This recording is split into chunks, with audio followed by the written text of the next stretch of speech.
Imagine walking into your own garden on a bright afternoon and seeing someone on their knees, eating grass like a starving animal.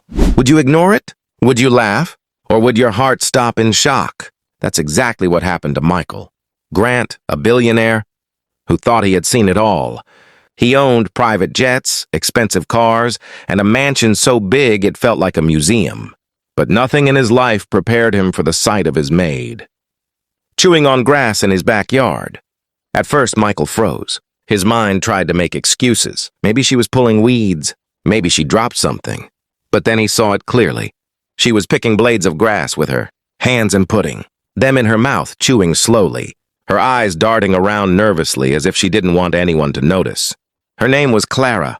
She had been working in Michael's mansion for months. Always quiet, always respectful. The kind of person who did her job and disappeared into the background. To Michael, she was invisible most days.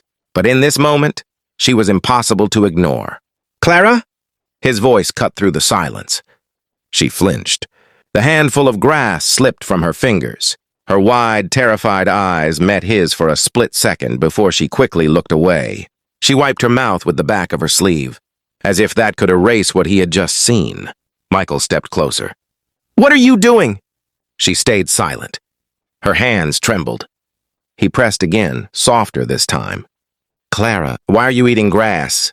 The silence that followed was heavy, suffocating. Michael's heart pounded. He could not wrap his head around what he was seeing. Finally, Clara's voice came, faint and broken. "I'm sorry, sir. I didn't want you to see." Michael's chest tightened. "Didn't want me to see what?" She hesitated, tears gathering in her eyes. And then, barely above a whisper, she said two words that shattered him. "The hunger." Michael felt his world tilt. Hunger in his mansion? In his home filled with chefs and kitchens stocked with food? It seemed impossible, and yet, here she was. His maid, so desperate that she was eating grass from the garden like an animal. He swallowed hard, trying to process it. "Clara, why didn't you just ask for food?" "Why didn't you tell me?" Her voice cracked as she answered. "Because people like me don't get to ask people like you." And in that moment, Michael Grant, the billionaire who thought money could solve anything, felt something he hadn't felt in years. His throat tightened. His chest ached. For the first time in a long time, his eyes burned with tears. Because in front of him wasn't just an employee. She wasn't just a maid. She was a human being starving in silence right under his nose. Sometimes the most powerful wake-up calls don't come from boardrooms, headlines, or billion-dollar deals. They come when you finally see the pain hiding in plain sight. Let this remind us. Never ignore the quiet ones around you. You never know the battles. They're fighting. Michael stood frozen, his heart heavy after hearing Clara whisper those two words. The hunger. He couldn't shake the image from his mind, this quiet woman, working in his house, on her knees in the garden, eating grass to survive. And yet, even more than shock, he felt something else stirring inside him. Guilt. How could this happen under his roof? How could someone so close be suffering so much and he hadn't noticed? But Clara's eyes told him the truth. They weren't just hungry eyes. They were tired, worn, and carrying 1,000 unspoken stories. And slowly, painfully, Clara began to tell him. Clara's voice shook. "I send everything I earn back home, sir. Every single dollar. My children. They need it more than I do." Michael frowned. "Children?" She nodded, tears rolling down her cheeks. "3 of them.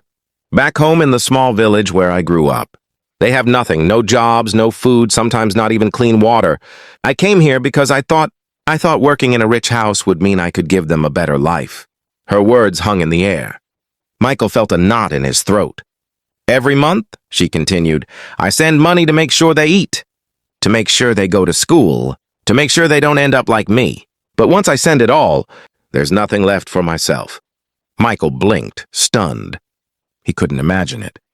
This woman who scrubbed his floors, dusted his furniture, washed his laundry, she was starving herself so her children, thousands of miles away, could survive. He tried to speak, but his voice cracked. "But Clara, you live here. There's food. The staff eats every day." She shook her head quickly, almost ashamed. "I can't. I don't belong at that table. The others, She paused, searching for the words. They laugh. They call me names. They say I don't fit in. And I don't want trouble. I just work. I just send money home. That's all. Her honesty cut deep. Michael suddenly realized he had never truly looked at her. Not once. To him, she was just part of the mansion, like the walls, the furniture, the endless staff who came and went. But now, standing in the garden, he saw her for the first time as a person. A mother, a fighter, a woman hiding her own hunger so her children wouldn't have to feel it. Clara's eyes stared past him as if her mind was back in her village. Do you know what it feels like, sir? To hear your child cry because they're hungry, and you can't give them anything? Do you know what it's like to boil water, pretending it's soup, just to trick them into sleeping? Michael's chest ached. He wanted to say no, I don't know, because he truly didn't. He had grown up in comfort, then built his fortune on top of that. He had never faced hunger, not once in his life. He didn't know the sound of a child crying for food. He didn't know the shame of pretending boiled water was dinner. But Clara knew, and she carried that pain with her every single day. She continued, her voice breaking with every word. When I got this job, I thought things would change. I thought I'd finally be able to eat, to live, while still sending money back. But it didn't happen that way. I send every penny I can. I tell my children I'm fine, but I'm not. And sometimes the hunger is so strong I don't know what to do. Michael closed his eyes for a moment, fighting back tears. The image of Clara on her knees, eating grass, replayed in his mind. For the first time in years, Michael felt powerless. Money, the one thing he always relied on, suddenly felt meaningless. What good were billions if the woman cleaning his house had to chew grass to survive? He remembered business meetings where he spent more on a bottle of wine than Clara made in a month. He remembered buying a watch worth more than her entire year's salary. He remembered wasting food at dinners that could have fed her children for weeks. And now all those memories didn't feel like luxury. They felt like guilt. Michael's voice was low, heavy with emotion. Clara, why didn't you ever say something? Why didn't you tell me? Her answer came soft, almost whispered. Because people like you don't listen to people like me. Those words pierced him. They weren't just about him. They were about the world. The rich, the powerful, the comfortable. They often looked right past people like Clara, as if their struggles didn't exist. Michael felt his throat tighten. For the first time, he realized how blind he had been. Clara wiped her tears with the edge of her sleeve and tried to stand. But Michael gently placed a hand on her arm. No, Clara, please. Sit, talk to me. She hesitated, then sat back down slowly. For a long moment, they just sat in silence, her eyes red and swollen, his heart heavy with guilt. Finally, Michael whispered, I don't deserve your honesty, but thank you for telling me. Clara shook her head. I wasn't trying to tell you, sir. I was trying to hide. You just caught me. And with that, Michael understood something that would haunt him. This wasn't a cry for help. Clara never meant for him to see her eating grass. She never wanted pity, never wanted charity. She was simply trying to survive quietly in the shadows. But now he had seen, and he couldn't unsee. The billionaire who thought he owned the world was sitting in his garden, realizing for the first time how small he really was in the face of real human suffering. Clara's hunger was not just about food. It was about sacrifice, about a mother's love so fierce that she would starve herself, so her children could live. And as Michael listened, he felt his life beginning to shift because no business deal, no expensive car, no luxury watch had ever touched him the way Clara's truth just did. Sometimes the greatest courage isn't in conquering the world, but in silently sacrificing everything for the people you love. If this touched your heart, let it be a reminder. Look closer at the people around you. Someone may be fighting a battle you can't see. They say money can buy anything. But what happens when money can't buy back? The moment you realize you've failed, another human being? That's exactly what was tearing Michael Grant apart as he sat in his own garden, staring at his maid Clara, weak, trembling, and admitting she had been starving under his very roof. Michael had faced billion-dollar losses before. He had been attacked in the media, betrayed by business partners, dragged through lawsuits, and still stood tall. But this was different. This wasn't about numbers. This wasn't about his reputation. This was about humanity. And for the first time in years, Michael didn't feel like a billionaire. He felt like a man, small, guilty, and ashamed. He kept hearing her words echo in his mind. Because people like me don't get to ask people like you. It was a punch to the gut. He couldn't deny it. She was right. How many times had he ignored the quiet workers around him?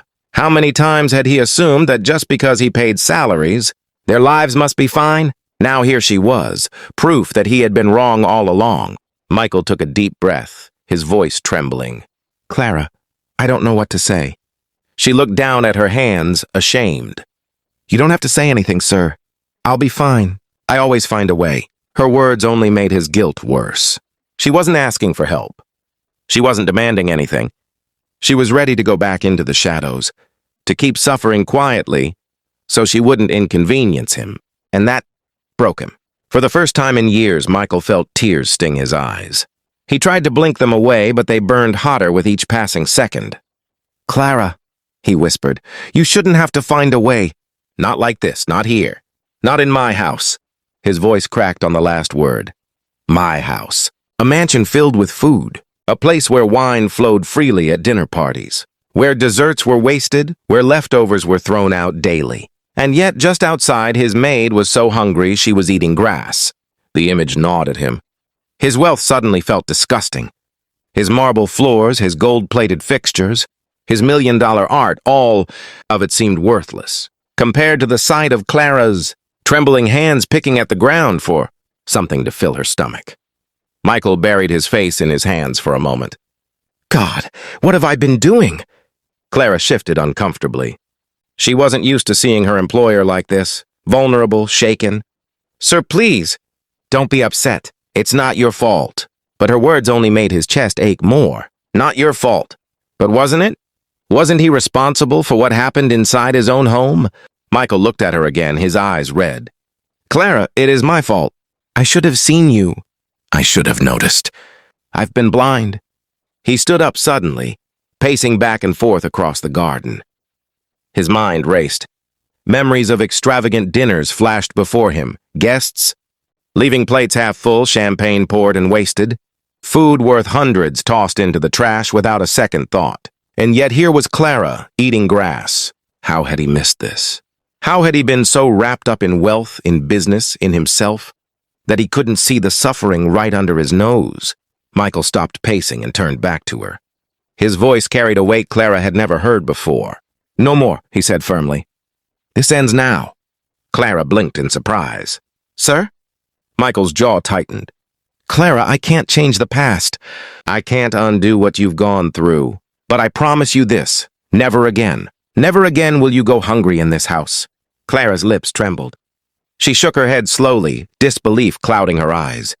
She had lived her whole life expecting nothing from people like him. Empty promises were common. Real compassion was rare. But something about Michael's tone felt different. He wasn't just speaking as her boss. He was speaking as a man who had finally woken up. Michael stepped closer. Clara, you've sacrificed everything for your children. You've been breaking yourself so they can eat. That's love I can't even comprehend. And if anyone deserves to be treated with dignity, it's you. Her tears flowed freely now. She tried to speak, but no words came out. She just nodded, her whole body trembling under the weight of emotions she had buried for too long. Michael took a deep breath, steadying himself. I've lived my life chasing billions, but today I realize something. What good is wealth if I can't even see the people standing right beside me? What good is success if it blinds me to suffering? He paused, his voice breaking again. Clara, I've been living in a palace of glass, and you just showed me the cracks. The air was heavy, thick with unspoken truths. Clara looked at him, her eyes shining with a mixture of fear, hope, and exhaustion. For years she had lived invisible, unnoticed, and now, for the first time, someone powerful was truly seeing her. Michael slowly sat down again, this time on the grass beside her. He didn't care about his expensive suit, his reputation, or what anyone might say if they saw him there. All he cared about was the woman in front of him, the maid who had broken through his walls without even trying. Clara, he whispered, from today forward, things will be different. And for the first time in years, he wasn't just making a promise to someone else. He was making a promise to himself. We often walk past people without truly seeing them. But sometimes, one honest moment can change everything. If this story makes you stop and think, let it remind you, kindness costs nothing, but it can mean everything. Guilt is heavy, but action is heavier. You can feel sorry all you want, but if you don't move, nothing changes. That thought pounded in Michael Grant's mind as he sat beside Clara on the grass. He couldn't erase what he had seen, but he could do something now, something immediate, something human. Michael stood suddenly, his voice steady. "Come with me." Clara looked confused. "Sir?" "Please," he said more gently, offering his hand. "Come inside. You don't need to explain anymore. Just come." Her eyes darted nervously. She hesitated, unsure if she should follow. For so long she had survived by staying invisible, by avoiding notice. Being seen now, being pulled into the light, felt terrifying. But something in Michael's tone, something desperate, almost pleading, made her slowly take his hand.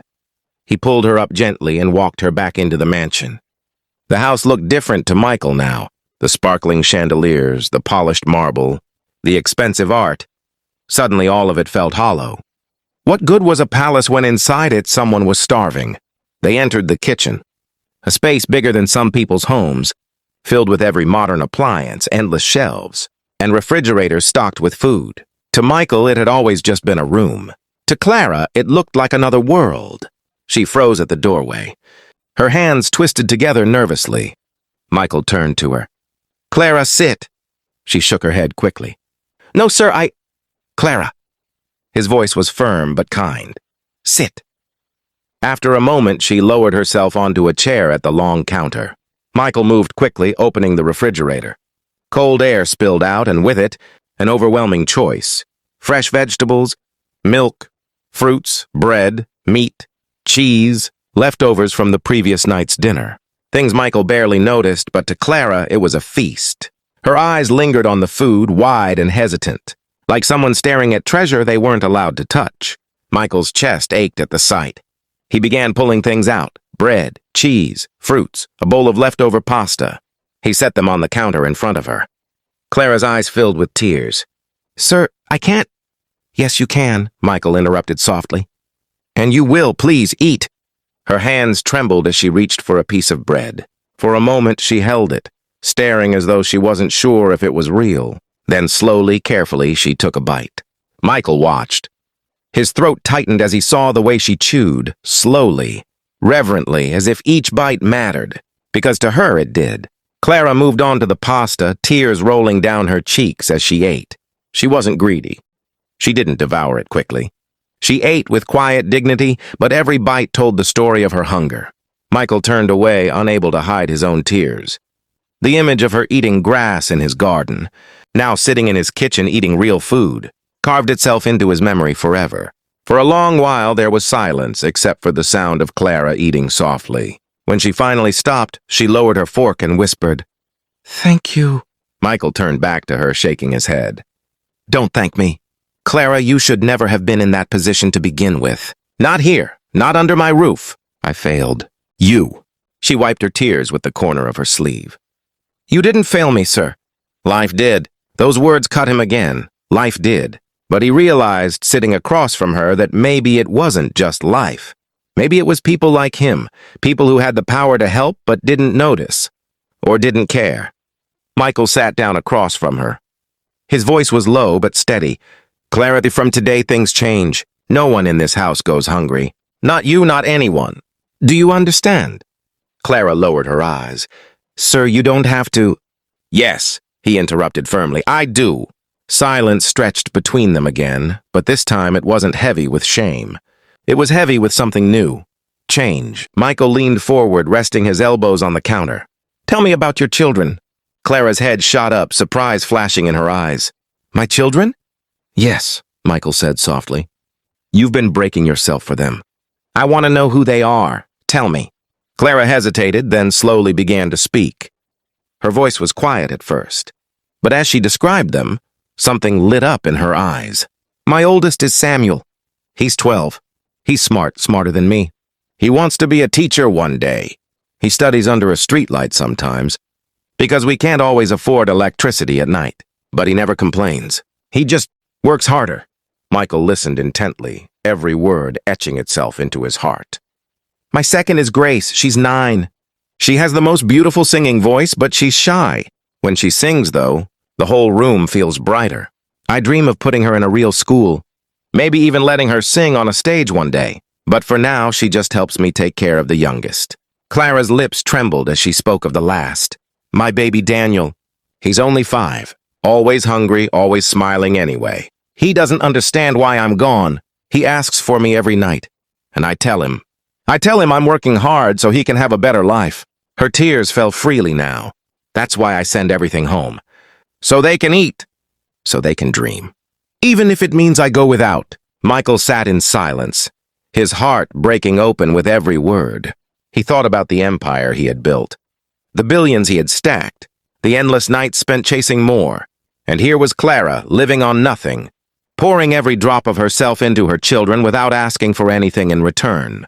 For the first time, Michael realized that real wealth wasn't in money. It was in love, in sacrifice, in a mother who would starve herself so her children could survive. He reached across the counter, placing his hand gently over hers. Clara, you are stronger than anyone I've ever met. And I promise you, your children will know that. They will see what you've done for them. And I will make sure they never have to go through what you've been through. Her lips trembled. She didn't know whether to believe him.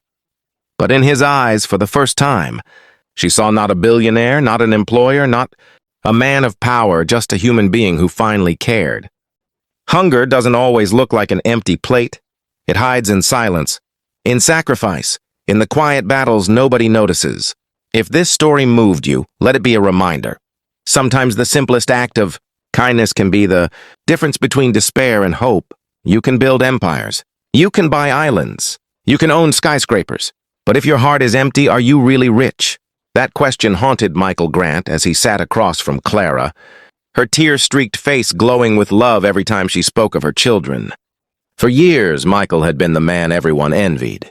Headlines praised his billion-dollar deals. Business magazines called him the king of investments. His face was splashed across covers, his name synonymous with power. And yet, sitting here now, he realized something chilling. Not once had any of that filled him the way Clara's words about her children just had.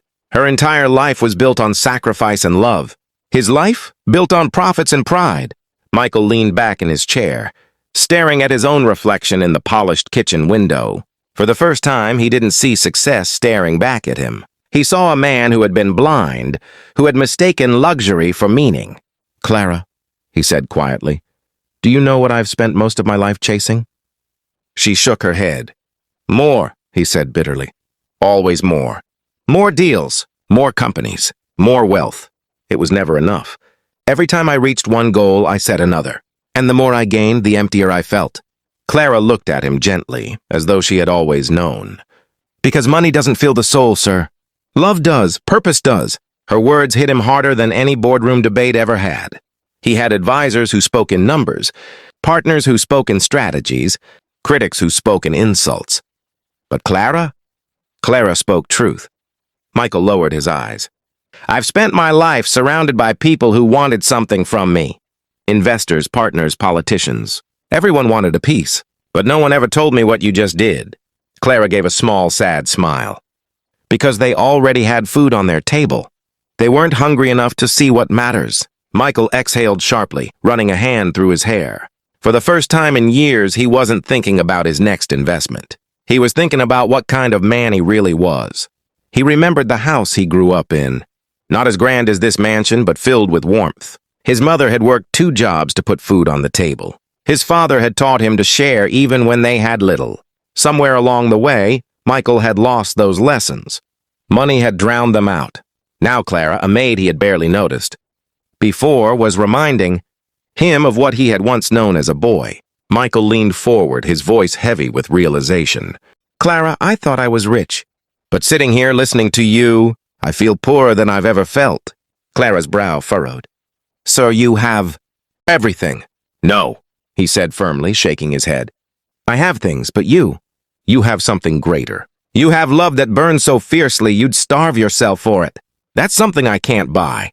That's something I don't even know if I have anymore. The silence that followed was thick. Clara looked at him with a mix of pity and understanding. For years she had envied the wealthy, thinking their lives must be easy. But in this moment she realized something startling. Sometimes, the wealthiest people were starving in ways no food could fix. Michael pushed his chair back and stood. He paced slowly, his voice growing stronger with each step. All my life I've been chasing wealth. But maybe wealth isn't about what you own. Maybe it's about what you give. Maybe it's about who you lift when they're falling. Maybe it's about whether, when you're gone, anyone's life was better because you lived. Clara's eyes filled with quiet tears again. She whispered, "Then, sir, you still have time." Michael froze. "You still have time." Those words echoed in his chest like a heartbeat. Time. The one thing he couldn't buy. The one thing slipping through his fingers every day. And she was right. He still had time. To change. To make things right. To turn his wealth into something meaningful. Michael sat back down slowly, his mind racing. For the first time in decades, he wasn't thinking about a deal or a profit margin. He was thinking about legacy, about purpose, about what his billions could actually do if he used them the right way. He looked at Clara. "Tell me, if you could change one thing in your life right now, what would it be?" Clara didn't hesitate. Her voice was steady, though her hands shook. "I'd make sure my children never knew hunger the way I have. I'd give them education, safety, a chance." Michael swallowed hard. "And if I told you I could help with that?" Clara's eyes widened. Her breath caught. For a moment, hope and fear collided inside her. She had dreamed of a miracle, but never expected one. Michael leaned forward, his voice steady but full of emotion. "Clara, I've wasted too much of my life chasing numbers, but you've opened my eyes. I don't know exactly how yet, but I'm going to change your life. And not just yours. Your children's, their children's. As long as I live, you'll never be invisible again." Her lips trembled, and tears spilled down her cheeks. She had no words, only gratitude that overflowed silently, her shoulders shaking as she covered her face with her hands. Michael reached out, gently lowering her hands. "No more hiding, Clara. No more grass in the garden. From today forward, you and your family will know what it means to live, not just survive." As he spoke, something in him shifted. He felt lighter. For the first time, giving felt better than gaining. And deep inside, he knew this was only the beginning. Sometimes it takes just one honest moment to strip away all illusions and remind us of what matters most. If this story touches you, let it inspire you to look beyond possessions and see the people who need you. Because real wealth isn't counted in dollars, but in lives changed. It's one thing to hear about poverty. It's another to stand in the middle of it. Michael Grant had given speeches in front of world leaders. He had walked through glittering boardrooms and private jets. But nothing prepared him for the narrow street where Clara lived. The next morning, he insisted on driving her home.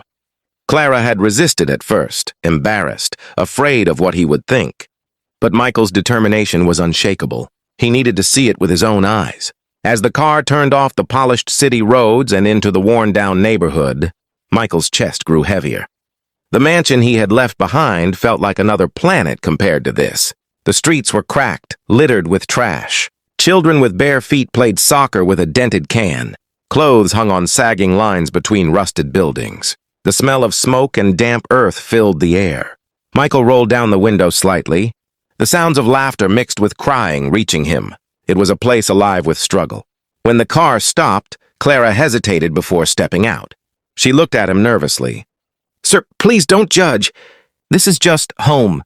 Michael shook his head softly. "Clara, I didn't come here to judge. I came here to understand." They walked together down a narrow path, uneven and muddy. Children peeked out from behind doorways, curious at the sight of the tall man in an expensive suit. Some whispered. Some giggled. And then Clara stopped in front of a small, crumbling house made of patched wood and tin. She lowered her eyes. "This is where we live." Michael's throat tightened. The roof sagged, the walls were cracked, and the door barely hung on its hinges. He had warehouses bigger than this entire home. Yet this was where Clara's love for her children had fought to keep them alive. Clara pushed open the door. Inside, the space was dim, lit only by sunlight streaming through gaps in the walls. The floor was uneven concrete. Two thin mattresses lay in the corner. A tiny stove sat against the wall, empty pots stacked beside it. And then Michael saw them, 3 pairs of wide, innocent eyes staring back at him. "Children," Clara whispered, her voice shaking. "This is Mr. Grant. He's my employer." The oldest, Samuel, stood tall for his age, his protective arm around his younger siblings. His shirt was torn at the collar, but his posture carried dignity beyond his years. Grace, the middle child, peeked shyly from behind her brother, clutching a ragged doll. Her eyes were bright but cautious, as though life had already taught her to be careful with trust. And little Daniel, just 5, broke into a smile that melted Michael's heart instantly. His cheeks were thin, but his grin was wide, pure, untouched by bitterness. Michael crouched down to their level. "Hi," he said softly. "I've heard a lot about you." Samuel tilted his head, suspicious. "From our mama?" "Yes," Michael nodded. "She told me you're smart, that you want to be a teacher one day." Samuel's eyes widened slightly, surprise flickering before he masked it. "I do," Michael smiled. "Then one day you will." He turned to Grace. "And you—" "She told me you sing beautifully." Grace's cheeks flushed. She buried her face in her doll. "Don't be shy," Michael whispered. "The world needs voices like yours." Finally, he looked at Daniel. The boy stared at him with wide, curious eyes. "And you, little man? What do you want to be?" Daniel grinned, missing 2 front teeth. "Happy." Michael's chest tightened, so suddenly it almost hurt. Happy. The simplest dream of all. Clara wiped her eyes silently in the background. Michael looked around again. The cracked walls, the thin mattresses, the empty pots, the silence of hunger hanging in the room. He had attended galas where guests left untouched plates of caviar, and here 3 children slept on bare floors with stomachs that often went empty. For the first time in his life, Michael felt ashamed of his wealth, not because he had it, but because he hadn't used it where it mattered most. He turned back to Clara. His voice was rough but steady. "How long have you been living like this?" She lowered her head. "Years, sir. Since my husband passed, I've worked every day I could. Sometimes it's enough. Sometimes it's not." Michael shook his head slowly, anger and sorrow mixing inside him. "Clara, no mother should have to live like this." "No child should have to." Samuel's voice piped up then, quiet but strong. "We're okay, sir. Mama always makes sure we eat first. She goes without." Michael closed his eyes, pain cutting deep.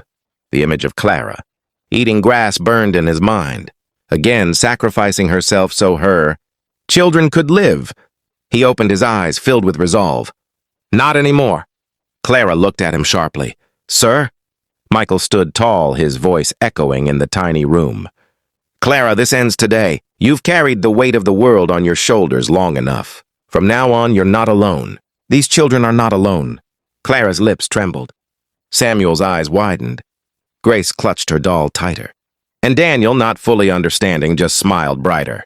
Michael reached into his jacket and pulled out his phone. "I'll start with food, real food. Enough for this home to never go empty again." He began making calls, fast, decisive, the way he handled billion-dollar deals. Only this time, it wasn't about profits. It was about survival. He arranged for groceries, fresh produce, milk, meat, bread, all to be delivered within the hour. But he didn't stop there. He looked at Clara. "Your children will have education. Proper schooling, not under a streetlight, but in classrooms with books and teachers." Clara gasped softly, covering her mouth with her hand. "And this house," Michael continued, his voice steady, "this house won't be your prison anymore. You'll have a safe home, one where rain doesn't pour through the roof, one where your children can dream without fear." Tears streamed down Clara's cheeks as she whispered, "Why? Why are you doing this?" Michael's answer was simple, but carried the weight of truth. "Because I should have seen you sooner. Because no one should have to choose between dignity and survival. And because real wealth isn't what I keep, it's what I give."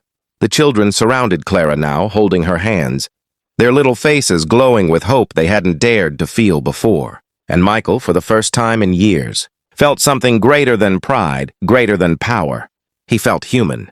We pass by people every day, never knowing the battles they fight in silence. But when we stop, really stop, and see them, we have the power to change everything.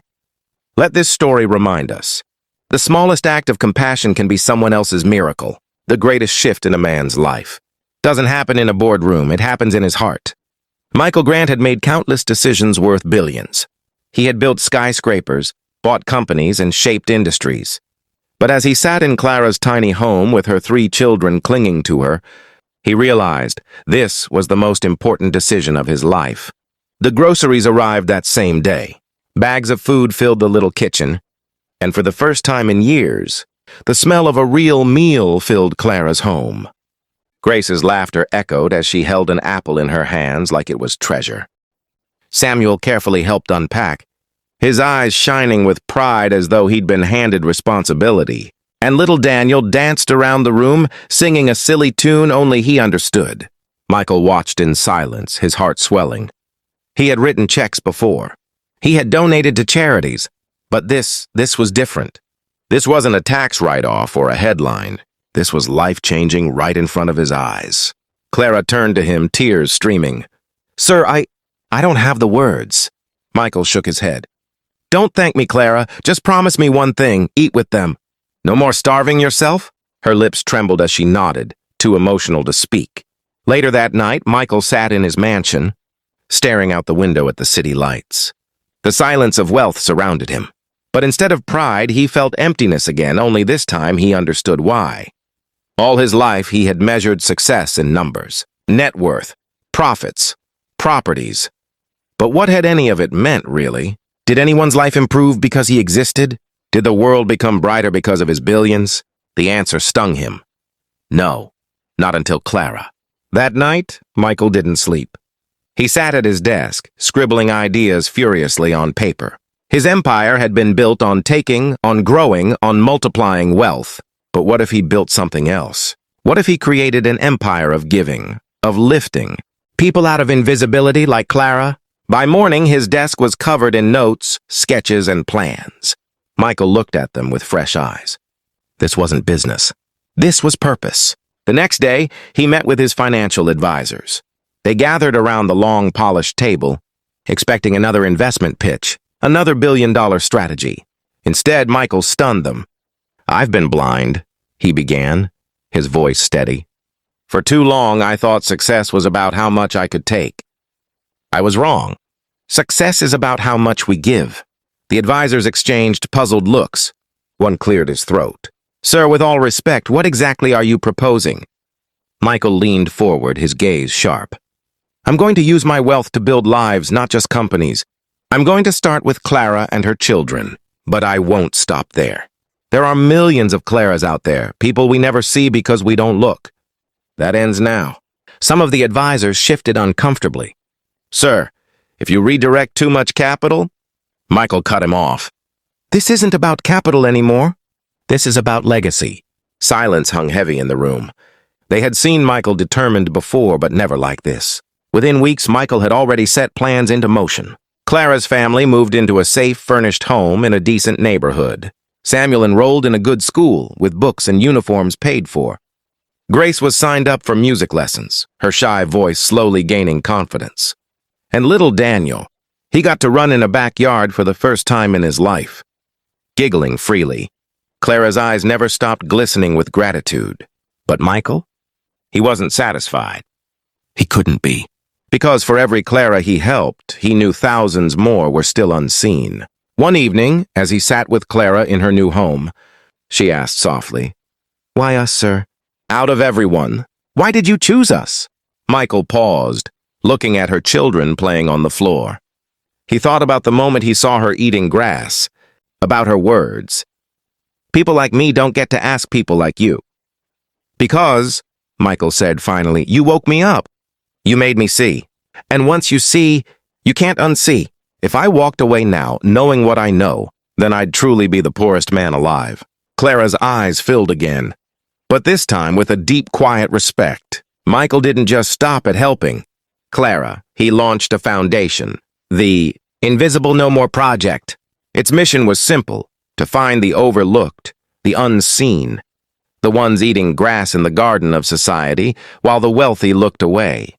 Food banks, education programs, housing projects, job opportunities. He poured his billions into it. Not for fame, not for headlines, for humanity. And slowly, word spread. Other billionaires, politicians, and business leaders called him crazy at first. But then some began to follow. Because truth has a way of cutting through the noise. For the first time in his life, Michael felt alive. Every smile he saw, every family lifted, every child given a chance, it filled the emptiness that billions never could.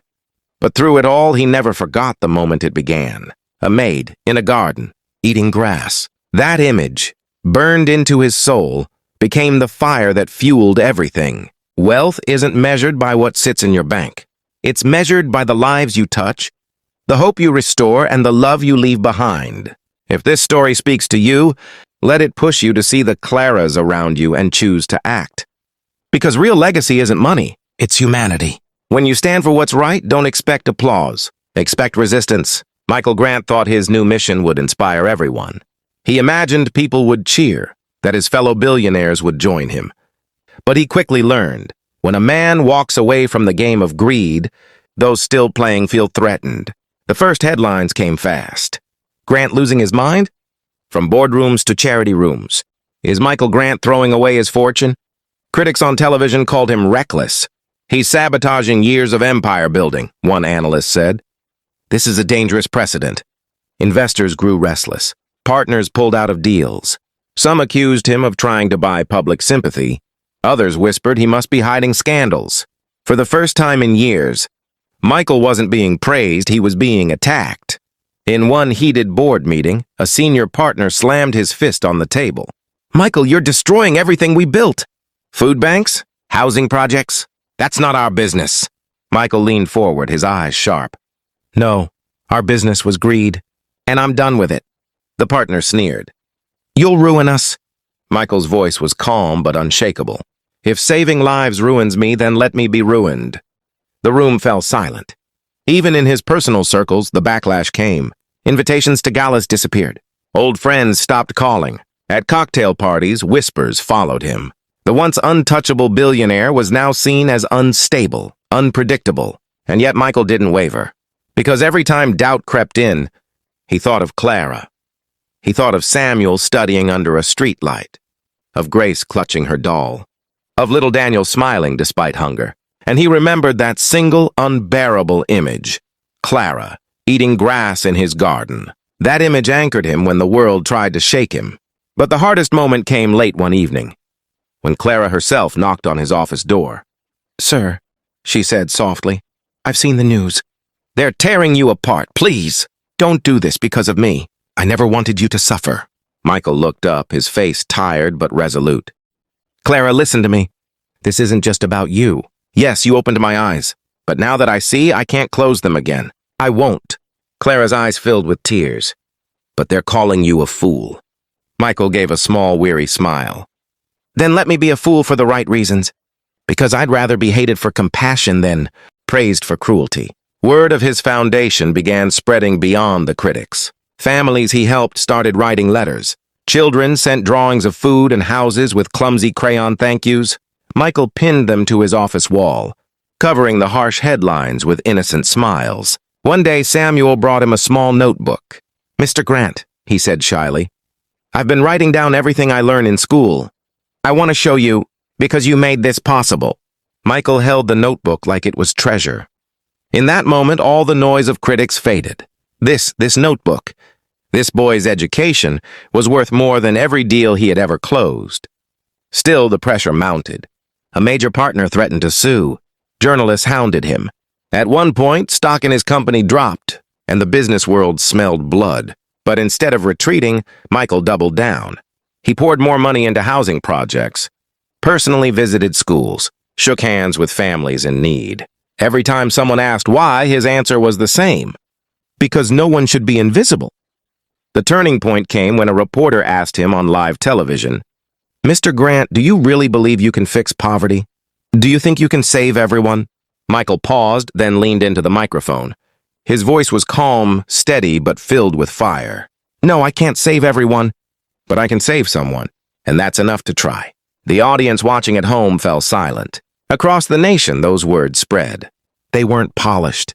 They weren't rehearsed. They were raw truth, and truth has power. Slowly, the tide began to turn. Ordinary people started speaking up, sharing how Michael's foundation had touched their lives, mothers, fathers, children, entire neighborhoods. His critics still shouted, but the voices of gratitude began to rise louder. And through it all, Clara stood quietly by, watching in awe as the man who once didn't see her now saw the world differently. Michael's empire was no longer built on glass towers and profit margins. It was being rebuilt on compassion, brick by brick, meal by meal, life by life.